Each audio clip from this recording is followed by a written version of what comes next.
Alright, ladies and gentlemen, today is the day of controversial topics. We are talking about the most woke games of 2024. Or I can say the most loud failures in the gaming industry in 2024. Or maybe at all. Alright, so 2024 has been a roller coaster for the gaming industry, marked more by loud failures than the groundbreaking success. So in this video, I want to talk with you how some of these really anticipated games became failures and how these games struggled not due to the bad craftsmanship, but because of the controversial creative decisions tied to modern gaming agendas like woke and DIE. And that's important. I'm a gamer, I like games, and this video is strictly about how we can get good games. I don't care about the agenda, I don't care about anything. All people equal, I love everybody. I just want games to be fun, and statistics and sales of these games shows that people want that as well. So let's dig deeper and understand why these games are not successful and what's the reasons. First, let's talk about what is these terms, woke and DIE, because I don't know exactly. I need to read it, so I will be on the same page. And yeah, by the way, my name is PLK, and subscribe to the channel, please. I'm making content about the games. So, woke. And of course, I asked ChatGPT, because that's what you do now, right? So what is woke? Being woke means being aware of social issues, especially those related to inequality, discrimination, and injustice. I mean, that's important and that's good. It's like being mindful about problems such as racism, sexism, and unfair treatment of certain groups, and trying to take action or support change to make things better. So the thing is, the term itself, woke, it's a good one, right? The problem that we have in the games, for some games or for some companies, it became the core of the gameplay. And that's important, because the core of the gameplay of each game should be fun. Is this game fun or not? Nobody cares about grind, nobody cares about graphics, we do, but if the game is unfun and it consists from different perspectives, what is the character? What you're doing, the dialogues, and people need to empathize to the character and the story and so on, so on.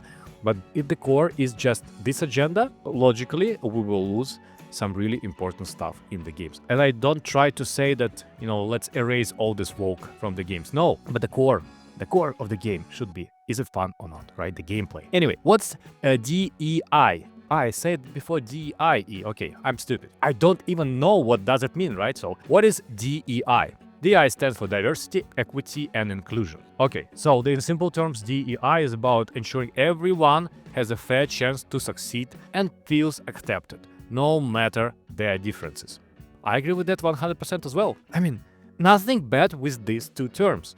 The thing is, if DEI or woke agenda is the main thing for the game, it could ruin the gameplay, the core thing of the game. So let's talk about games. Alright, as we talked already, most of these games are not bad because they're poorly designed. For some reason, people don't like them because of the core statements, the core direction of the game. So the games are not bad, right? On the contrary, if you dig deeper, you'll find that most of the games that I will mention here have a positive aspects.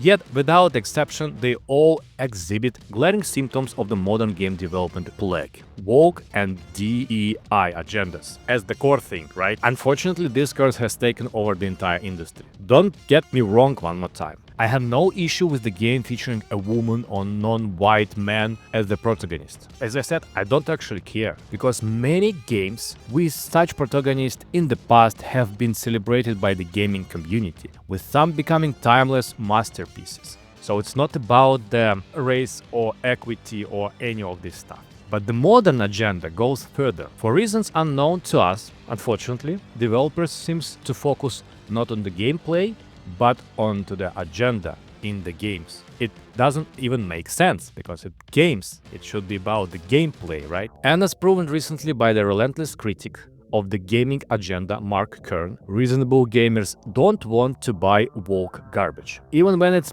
backed by billion-dollar franchises and publishers with the history of producing outstanding titles. The key phrase here is history. Today, these publishers are infected by inclusivity, which is also the good term. You need to be aware of that. You need to grow as the community with that, but not as the main thing in the game. I mean, the only way how you can cure such companies by ignorance. So you don't buy their products. And that's what is happening right now. So okay, let's get to it. The victims of the woke agenda, unfortunately. Let's go. Dustborn. And we will talk about few games which were almost good games, but because of the reasons they became failures, and I'm really unhappy with that. This adventure action game has an amusing story in every sense. Developed by the Unmarkable studio and published by a relatively unknown company, almost no one had heard the Dustborn before its release, actually. Even the most inclusive upper-tier news like IGN or Kotaku barely mentioned the game before, right? So, but once it was released and completely tanked in sales, the game peak online players count on Steam was about 83 people. Come on, like I mean, I can't. Everyone started to talk about this game. It turned out that Dustborn offers a hefty sandwich of every stereotype modern society could come up with. It features a rebellious female protagonist armed with a spike bat, her best friend, a gay man, and his boyfriend, and even an overweight Muslim woman with a skin pigmentation disorder. I mean, come on! This, for lack of the better term, crew travels across the alternative America using music and touch of the terrorism, of course, to express their social dissatisfaction with the horrors of corporate culture. According to the developers, their goal was to critique the injustices of the capitalism world through the game. Absurdly ironic, actually, given the fact that some countries did socialism in the past.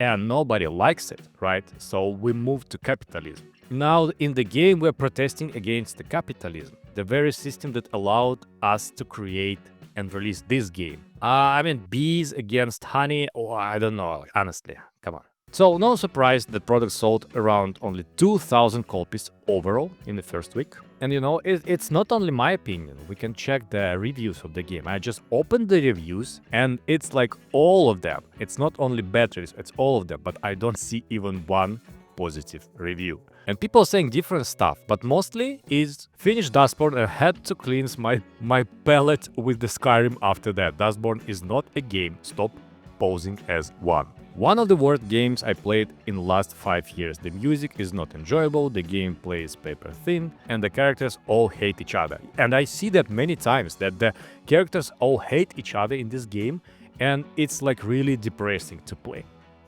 Right, can I find the good one? Can I do that? I love my government-funded millennial core video game. Ziki is hot, I like hot woman. Love you, Mr. President. I mean, it just don't focus in the games, the agenda, focus the gameplay, right? Okay, let's continue. So, Dragon Age: The Veilguard. This story is even more fascinating. The game had everything to become a masterpiece. Even a different title, Dreadwolf, which was inexplicably changed to the Veilguard later on. I don't know, but presumably it was done so that the white, heterosexual, bald elf god resembling Johnny Sins would be not associated with the game anymore. But that's only my assumption. So, much has been said and written about this game, but here's the key point. As an adventure action game with the RPG elements, the new Dragon Age installment isn't bad. It's actually the good game, and that's why it's super sad. Because, no joke, if you can detach yourself from the fact that this is fourth part of what was once greatest RPG series ever, the Veilguard can actually be enjoyable. However, in the key aspect that made players fall in love with the series, the game fails. Most notably, it lacks meaningful choices. So the dialogues were written, I don't know, by a brigade of writers who terrified of offending even the villains in the game. The dialogue sounds like therapy sessions among the mentally ill trying to console one another. Templar Rana Savas, don't say you missed me. I wasn't going to. Rook, meet my friend Rana. At least I think we're friends.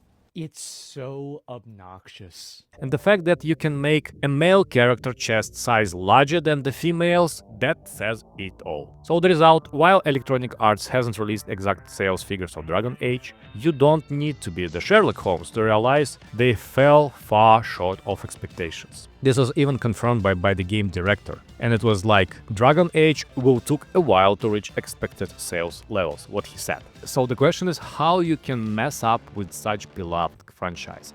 And I'm really scary because these people are making Mass Effect, the new game, and I love the Mass Effect game. Alright, Concord.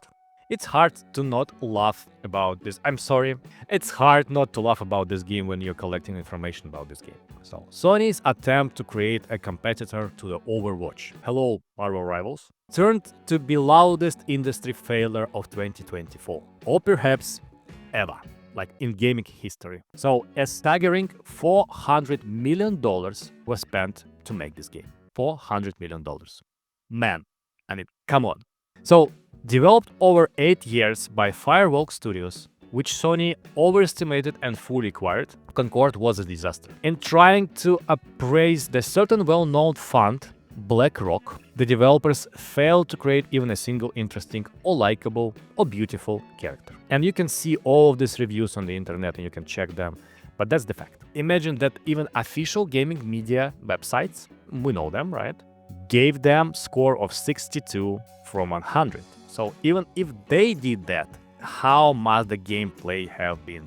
Like how bad it is. And even with these such dire circumstances, Sony's decision to completely shut down the project rather than rework it was unexpected. When they announced the closure of Firewalk Studios and the layoff of all of its staff, the press immediately attacked Sony, accusing them of shutting down such a fantastic game. The hypocrisy is staggering, and it's sad. Flintlock, The Siege of Dawn. So this adventure action game is a more complex case. Yes, the game flopped in sales. Yes, the protagonist was initially supposed to be neither black nor female. However, the consultants from the infamous firm Sweet Baby insisted that the main character should be black woman with a flat backside. And I don't have any problems with black woman, I like woman, but the flat backside. Why? I mean, why you can't play the character that you like to play?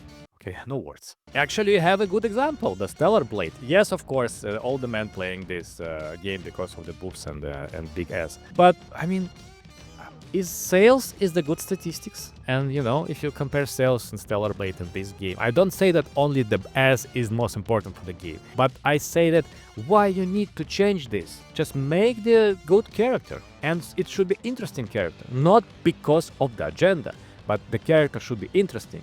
If it's interesting, everybody will love it. So the peak of the Flintlock concurrent players on Steam was 648 users. That's all. That said, the gameplay isn't bad.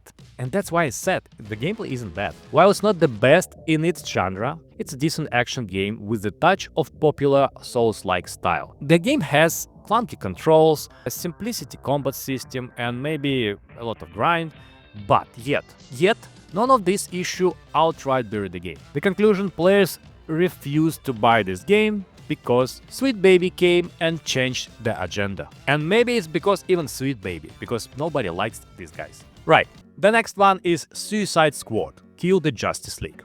And what surprises me about the modern DC is their decision making. We all love Margot Robbie and her portrayal of Harley Quinn in Suicide Squad. She was the standout feature of the film, even though both were mediocre at best. But she was brilliant, right? Everybody loves her. But why did Warner Brothers, DC parent company, suddenly decided that turning Harley, an average crazy sidekick, into the super anti-heroine was the great idea? They pushed this concept into cartoons as well. By the way, the 2 seasons of the Harley Quinn animated series were admittedly good. And now it's in games. So the problem is Harley is a mediocre sidekick for the Joker. You can't compare her to the Joker. And no attempt will elevate her to be stronger, more charismatic, or more interesting than the Gotham's Prince of Crime. So we get this game. And its failure. What worse is that Warner Brothers had already released another co-op game about the sidekicks of the major superheroes, and it was also total commercial flop. So it seems they didn't learn from their first mistake and repeated it immediately. The outcome, 200 millions down to the drain. $200 million, man. To be fair though, the review of the game on Steam they're growing in a positive way, so that's good. But overall, looks like it was not the best decision. And of course, Star Wars Outlaws. The most sad story for me personally. This one is super simple. The Ubisoft curse. I can't say anything else. Star Wars Outlaws had everything it needed to succeed. Everything to succeed. A franchise beloved by the hundreds of millions worldwide. I mean, wherever you make game about Star Wars, you just can do anything, people will buy it because it's Star Wars. People like really hungry about this content, right? And what they have, as I said, they have millions, hundreds of millions of people all over the world which want this game. They have beautiful protagonist model, and look at her. She is gorgeous. And team experience in creating third-person action games. So everything. But then something went wrong. First, Ubisoft inexplicably decided to ruin the protagonist appearance. I mean, face. Look at that. You have so gorgeous model, and you have this in the game. Can somebody answer me why?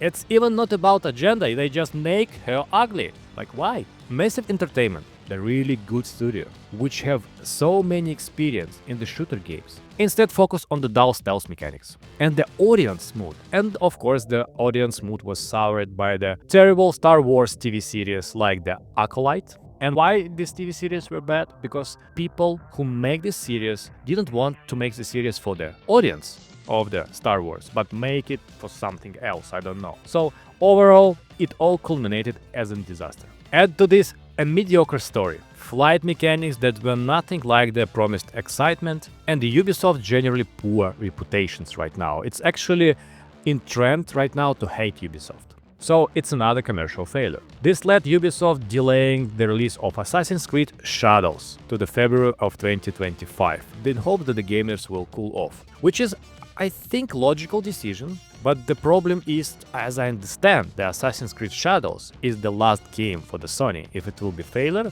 most likely the company will go bankrupt. But however, given the intense competition expected in February, it might be wiser to push the Assassin's Creed release even further. So let's wrap up here.